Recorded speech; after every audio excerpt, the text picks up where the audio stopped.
pagi anak-anak. Selamat pagi, Pak. Nah, gimana kabar kalian? Baik? Baik, Pak. Oke, untuk pertemuan kali ini kita akan membahas tentang materi perdagangan internasional. Dan sebelumnya saya absen dulu ya. Kristina Rahayu, Hadir, Pak. Widya Nurul, Hadir, Pak. Paulina Angel. Hadir, Pak. Oke, hadir semua ya. Oke, apakah sudah mempelajari e-book yang sudah saya kirimkan semalam di WAG? Sudah, Pak. Oke, berarti secara garis besar kalian sudah mengetahui ya apa yang akan kita pelajari pada hari ini. Nah, karena kalian sudah mempelajari e-book yang sudah saya berikan semalam, untuk hari ini pertama Bapak akan mereview materi yang sudah saya berikan tadi malam. Di sini Bapak punya satu media, ini namanya Pohon Pintar Ekonomi dengan materi perdagangan internasional. Nah, di sini ada sebuah kartu. Ini Bapak sudah tulis kode-kodenya. Untuk kode P1 sampai P15 itu adalah untuk kode pertanyaan yang nantinya pada sesi kedua akan kalian jawab.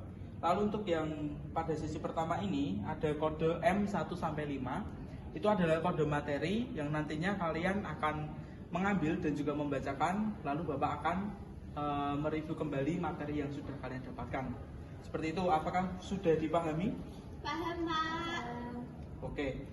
Oke, untuk yang pertama, Kristina Rahayu silahkan maju untuk mengambil kartu materi yang sudah saya sediakan. Baik, Pak. Saya ambil ini ya, Pak. Oke, silahkan dibuka lalu dibacakan materi apa. Manfaat perdagangan internasional, Pak. Oke, kartunya diambil saja di bawah. Baik, Pak. Oke, Kristina mendapatkan materi tentang manfaat perdagangan internasional.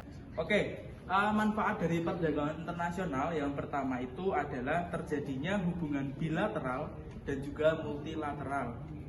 Lalu untuk yang kedua, itu ada saling bantu secara cepat. Lalu yang ketiga, meningkatkan kesejahteraan suatu negara. Dan yang keempat, keuntungan internal dan juga eksternal. Dan yang terakhir adalah memperluas kesempatan kerja. Nah, seperti itu. Itu adalah serangkaian dari manfaat perdagangan internasional bagi suatu negara. Oke, selanjutnya Widya Nurul, silahkan mengambil kartu materi. Baik, Pak.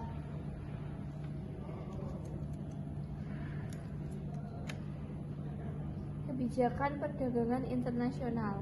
Oke, selanjutnya kebijakan perdagangan internasional. Oke, tadi mendapatkan materi tentang kebijakan perdagangan internasional. Nah, kebijakan perdagangan internasional ini ada dua. Yang pertama itu kebijakan impor dan juga kebijakan ekspor. Nah, saya akan menjelaskan dulu untuk kebijakan impor.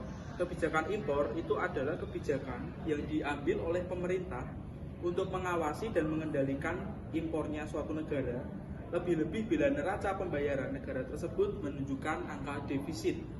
Nah, kebijakan ini pada dasarnya penentuan prioritas mana yang penting dan yang harus didahulukan dan mana yang perlu serta dapat dikurangi atau dihemat. Lalu untuk yang kedua itu kebijakan ekspor, yaitu kebijakan pemerintah untuk meningkatkan permintaan luar negeri atas barang yang diproduksi di dalam negeri. Nah, faktor ini menentukan dua hal. Yang pertama, kebutuhan akan jenis barang, lalu yang terakhir, kualitas barang yang dihasilkan. Oke, untuk selanjutnya, Paulina Angel, silahkan mengambil kartu materi. Saya baca yang ini ya, Pak. Oke. Faktor pendorong perdagangan internasional. Oke, faktor pendorong terjadinya perdagangan internasional itu yang pertama adanya sumber daya alam. Nah, SDA yang melimpah merupakan bekal produksi dan terjadinya hasil suatu produk. Lalu yang kedua ada perbedaan faktor produksi. Nah, perbedaan dari faktor produksi itu berhubungan dengan hasil efektivitas waktu. Oke, selanjutnya nomor 3 adanya kebutuhan dalam negeri. Oke, selanjutnya siklus ekonomi dan perluasan jaringan. Lalu yang kelima, keinginan saling bekerja sama. Nah, berikut adalah faktor-faktor yang mempengaruhi terjadinya perdagangan internasional. Oke, untuk yang terakhir, Kristina Rahayu, silahkan maju mengambil kartu materi yang terakhir. Baik, Pak, saya ambil yang ini ya, Pak. Oke. Teori teori perdagangan internasional, Pak. Oke. Selanjutnya teori perdagangan internasional. Nah, untuk teori ini ada dua. Yang pertama teori keunggulan mutlak. Nah, pada teori ini tuh suatu negara memperbolehkan mengikuti perdagangan internasional dengan syarat negara yang melakukan produksi menetapkan harga yang lebih rendah dibandingkan dengan negara yang lainnya. Oke, untuk yang kedua teori keunggulan komparatif itu adalah suatu negara yang melakukan perdagangan internasional bisa melakukan perdagangan dengan cara memilih barang yang paling efektif dan efisien untuk diproduksi. Oke, untuk karena materi tinggal satu, berarti materinya tinggal pengertian perdagangan internasional. Oke, apakah sebelumnya ada yang sudah mengerti pengertian perdagangan internasional? Belum, Pak. Oke, pengertian perdagangan internasional. Nah, perdagangan internasional ini merupakan sebuah perdagangan yang dilakukan oleh antar suatu negara yang sudah memiliki kerjasama dan juga sepakat dari antara dua negara tersebut. Nah, perdagangan ini bisa dilakukan oleh negara-negara yang melakukan kerjasama ekonomi bahkan sesama perusahaan antar negara. Nah, berikut adalah materi yang sudah Bapak siapkan dan sudah Bapak review kembali pada pagi hari ini. Selanjutnya, untuk yang sesi kedua, Bapak sudah menyiapkan 15 pertanyaan yang berupa kartu yang nantinya akan kalian ambil satu persatu lalu kalian jawab. Tentunya untuk menjawab, Bapak akan memberikan kesempatan kalian untuk membuka e-book, tapi dengan waktu hanya 7 detik. Itu apakah dimengerti? Dimengerti, Pak. Oke. Untuk yang pertama langsung saja Christina Rahayu, silahkan. Baik, Pak. Nah, saya milih ini ya, Pak. Oke, silahkan.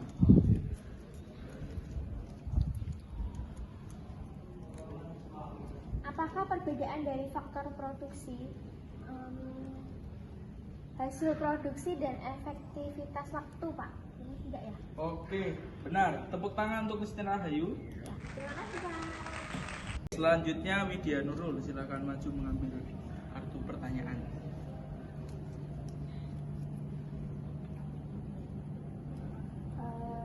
Pertanyaannya itu keuntungan yang bisa didapatkan oleh suatu negara yang bersangkutan dalam perdagangan internasional disebut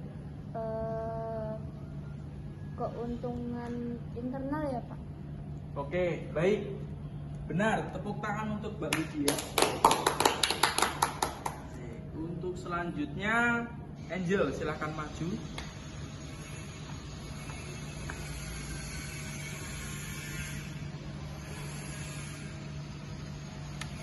Oke, dibacakan. Kegiatan di mana suatu negara mengirimkan dan menjual hasil produksi barang atau jasa dari dalam negeri ke luar negeri disebut dengan kegiatan Yo, kegiatan apa?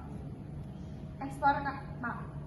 Ya, sangat benar. Tepuk tangan untuk Paulina Rizal Christina Rahayu. Baik, Pak. Saya pilih ini ya, Pak. Oke, silakan dibacakan pertanyaannya. Keuntungan yang bisa didapatkan oleh negara lain yang terlibat dalam perdagangan internasional disebut Oke. keuntungan impor, Pak. Aduh, kurang tepat ya. Yang benar itu adalah keuntungan eksternal dari suatu negara. Oke, karena kurang tepat maka poin akan dikurangi 1. Oke, selanjutnya Widya Nurul, silakan maju untuk mengambil kartu yang terakhir.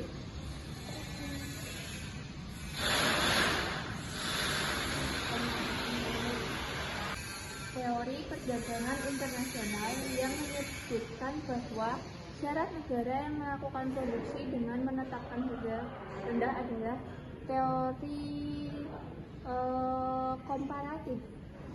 Oke, kurang tepat ya. Yang benar itu adalah teori keunggulan mutlak. Nah, oke, karena salah maka poinnya sisa 0. Ya. Oke, selanjutnya Angel. Empat ya, Pak. Oke, silakan dibacakan lalu langsung dijawab saja. Sebutkan 2 manfaat dari perdagangan internasional bagi suatu negara. Ya. bikin lapangan pekerjaan luas, terus sama membuat hubungan baik terhadap negara. Oke, benar. Tepuk tangan untuk Angel. Nah, jadi dua manfaat dari perdagangan internasional itu kurang lebih yang pertama, peluang kerja terbuka luas untuk semua ketenaga kerjaan di suatu negara. Lalu yang kedua, membuka hubungan baik antara semua negara. Oke, untuk yang terakhir, Christina Rahayu silakan mengambil kartu yang terakhir.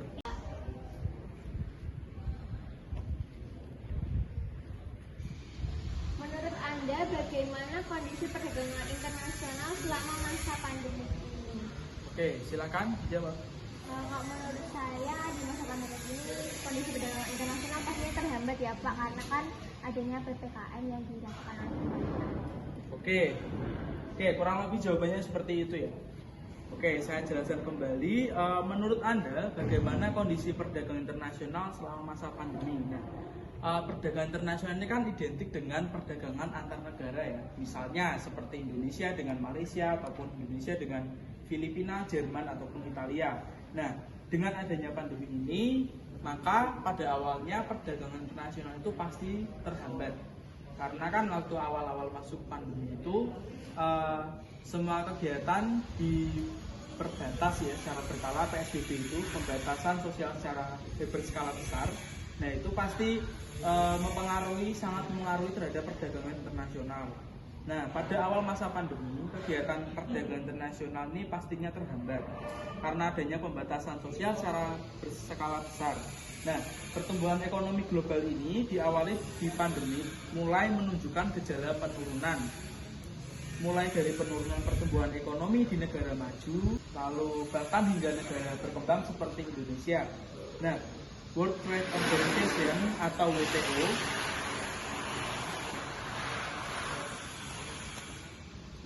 World Trade Organization atau WTO itu mencatat 80 negara telah menetapkan pembatasan ekspor yang dilakukan oleh semua negara.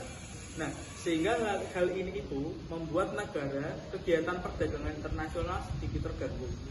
Namun sampai saat ini beberapa negara sudah mulai mencari solusi untuk bagaimana cara memulihkan perekonomian mereka masing-masing melalui perdagangan internasional, dan segera akan melakukan pemulihan perdagangan internasional pasca pandemi. Oke, karena pertanyaan sebagian sudah dijawab dan ini karena waktu sudah mepet juga, maka untuk kegiatan pada hari ini Bapak cukupkan sampai di sini. Lalu untuk skornya saya akan bacakan. Christina Rahayu mendapatkan 3 skor, Widya Nurul mendapatkan 0 skor, lalu Angel mendapatkan 4 skor. Nah, untuk berarti pertemuan kali ini yang mendapatkan reward adalah Angel. Oke, silakan Mas Angel reward ya. Oke, sama-sama. Nah, oke, terima kasih sudah mengikuti pertemuan pada hari ini, yaitu tentang perdagangan internasional. Selanjutnya nanti saya akan memberikan info kembali untuk kalian pelajari. Dan satu lagi, jangan lupa mengerjakan tugas halaman 5 sampai halaman 10 dikumpulkan minggu depan. Oke, sekian dari saya.